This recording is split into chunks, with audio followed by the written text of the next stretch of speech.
दंडवत हो. आज आपण बघणार आहोत लीळा चरित्र पूर्वार्धातील सालबर्डी येथील ससिकाचे रक्षण ही लीळा. प्रथमतः आपण ही लीळा श्रवण करूया व तदनंतर या लीळेवर सखोल असे चिंतन करूया. श्री परेशाय नमः. लीळा चरित्र पूर्वार्ध, लीळा क्रमांक 33, ससिकाचे रक्षण. एकदा सालबर्डी येथे आपले श्री चक्रधर प्रभू झाडाखाली बसले होते. तेव्हा काही शिकाऱ्यांनी एका सशाच्या पाठीमागे कुत्री सोडली व तो ससा भयभीत होऊन काकुळतीला येऊन पळत असताना त्याला सर्वज्ञ दिसले आणि तो सर्वज्ञांच्या मांडीखाली येऊन लपला. ती कुत्री सर्वज्ञांसमोर येऊन उभी राहिली.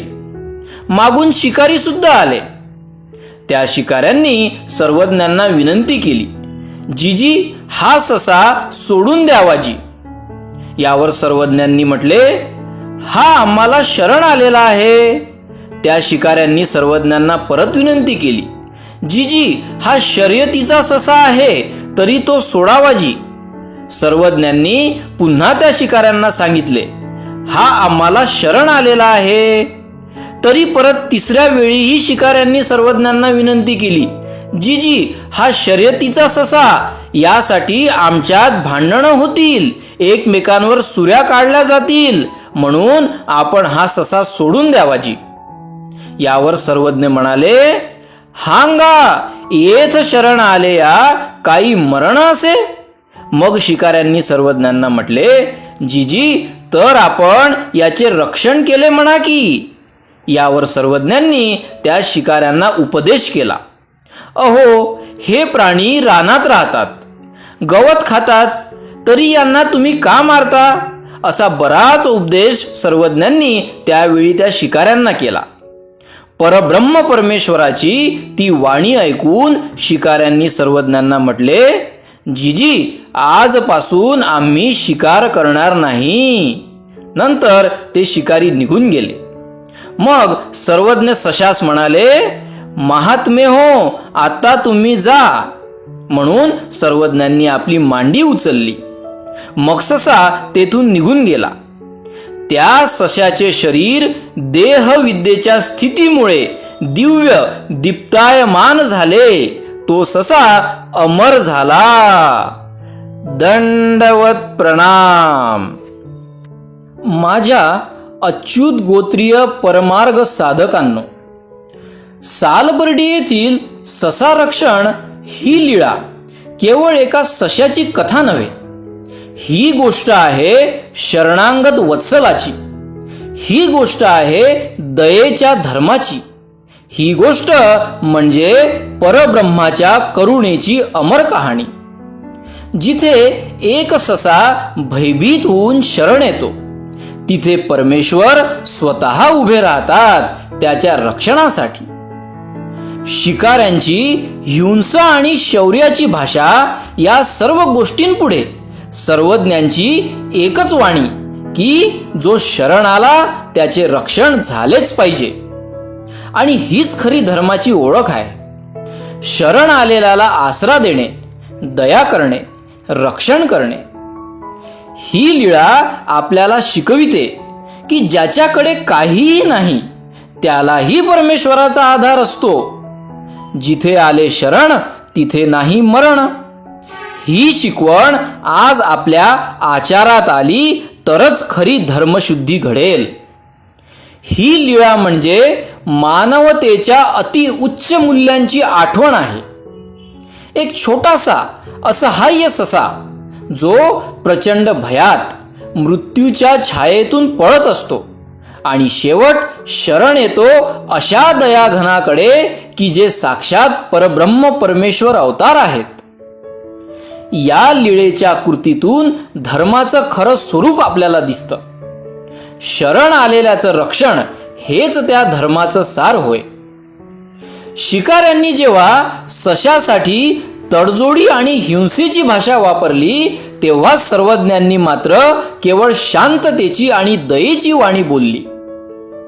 येत शरण आलेया काही मरण असे, या एका वचनाने धर्म आणि करुणेचा सर्वोच्च संदेश दिला. ही लीळा आपल्याला अंतर्मुख करते की आज आपण कोणत्या बाजूला आहोत, शिकाऱ्यांच्या की सर्वज्ञांच्या. समाजात जे शरण येतात, दुर्बळ, पीडित, असहाय्य, त्यांना आपण आश्रय देतो की झिडकारतो. धर्म म्हणजे केवळ पोथी वाचणं नाही, तर त्या ज्ञानाला आचरणात आणणं, आणि सर्वज्ञांनी ते कृतीतून सिद्ध केलं.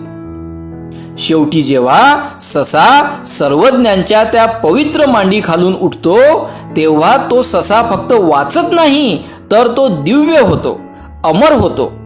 कारण त्या सशाला नुसतं रक्षण मिळालं नाही, तर त्याला परब्रह्म परमेश्वराचा स्पर्श लाभला. हीच खरी धर्मशुद्धी की जिथे प्रत्येक प्राण्याचं जीवन पवित्र मानलं जातं, आणि दया हीच खरी भक्ती ठरते. आता आपण या लीळेची आणखी एक दुसरी बाजू व शिकवण बघूया. ही लीळा म्हणजे अहिंसेचे अमृत वाक्य आहे. अहिंसा हाच सर्वोच्च धर्म आहे. पण अहिंसा म्हणजे फक्त शरीरावर घात न करणेच नव्हे, तर ती अहिंसा आहे विचारांची, शब्दांची आणि भावनेची. ससारक्षण ही लीळा या तत्वाचं सजीव रूप आहे. एक लहानसा ससा, कोणतंही शस्त्र नाही, बचावाची ताकद नाही, फक्त भीती, घाबरलेले श्वासोच्छवास आणि एक आशेचा किरण, आणि पाठीमागे लागलेले शिकारी शस्त्रसज्ज आणि हिंसेचे प्रतीक. अशा वेळी सर्वज्ञ समोर उभे राहतात, एकटे, शांत, पण अमर्याद सामर्थ्य घेऊन.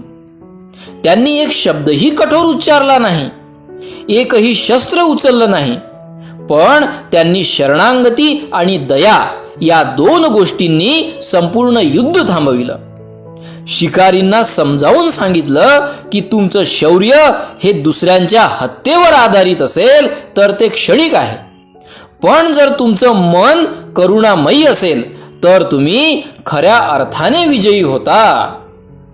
अहिंसा ही फक्त न मारणं नाही, ती आहे दया करणे, सहन करणे आणि प्रेमाने वागणे. आजच्या जगात जिथे दुर्बलांवर अन्याय सर्रास होतो, तिथे ससारक्षण ही लीळा आपल्याला आठवत ठेवते की देव सदैव दुर्बलांच्या पाठीशी कशा रीतीने उभे आहेत. सर्वज्ञांनी सशाचं रक्षण केलं, पण खरं तर त्यांनी धर्माचं रक्षण केलं. अहिंसा ही ताकद आहे, दुर्बलांची ढाल आणि बलवंतांचं तेज आहे. जिथे प्रत्येक प्राणी, प्रत्येक जीव दयेस पात्र आहे, तिथेच खरी धर्माची शुद्धी फुलते. आणि म्हणूनच ससारक्षण म्हणजे केवळ एका प्राण्याचं वाचणं नाही, तर ती मानवतेच्या पवित्रतेची पुनर्स्थापना आहे. आता आपण या लीळेचा अखेरचा मुद्दा व संदेश बघूया. ज्या क्षणी ससा भयभीत होऊन सर्वज्ञांच्या मांडीखाली लपला, त्या क्षणी एक साधा जीव म्हणत होता की माझं जगणंही काही मोलाचं आहे, कृपया मला जगू द्या. आणि त्याच क्षणी परब्रह्मांचं मन व्यक्त झालं की जो शरण आला त्याचं रक्षण झालंच पाहिजे. हा प्रसंग केवळ एका शिकाऱ्याच्या हिंसेविरुद्ध नाही, तो आहे आपल्या जेवणाच्या थाळीतील हिंसेविरुद्ध सुद्धा. काही जण जेवणात अनेक अशा प्राण्यांना मारून खातात, जे प्राणी कुणाचं कधीच वाईट करत नाहीत, रानात राहतात, गवत खातात, शांतपणे जगतात.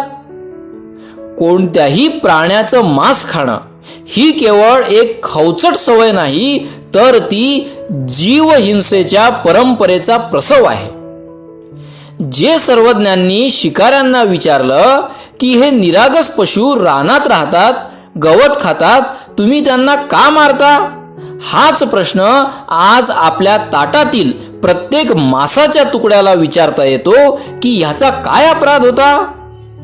शाकाहार म्हणजे केवळ आहाराची निवड नाही, तर ती करुणेचा स्वीकार, अहिंसेचे आचरण आणि धर्माची शुद्धता आहे.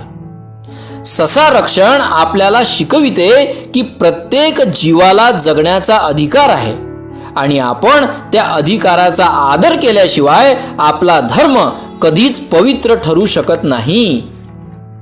आज आपण म्हणतो अहिंसा, धर्म, करुणा, पण जर आपल्या ताटात मृत्यू आहे तर आपल्या मनात कशी शांती राहील. शाकाहार हा अहिंसेचा पहिला टप्पा होय. तो आपल्या आत्म्याला, शरीराला आणि समाजाला सुद्धा एक वेगळीच शुद्धता देतो, ज्या शुद्धतेचं मूळ आहे ससा रक्षण या पवित्र लीळेमध्ये. आणि म्हणूनच या लीळेचा अर्थ जर आपण मनापासून घेतला तर ती लीळा आपल्याला फक्त शिकवणार नाही, तर आपले जीवन बदलण्यास व समाज परिवर्तन करण्यास सुद्धा भाग पाडेल. आपणा सर्वांचे धर्मशुद्धीतून जीवन शुद्ध हो, हीच परमेश्वर चरणी प्रार्थना. दंडवत प्रणाम.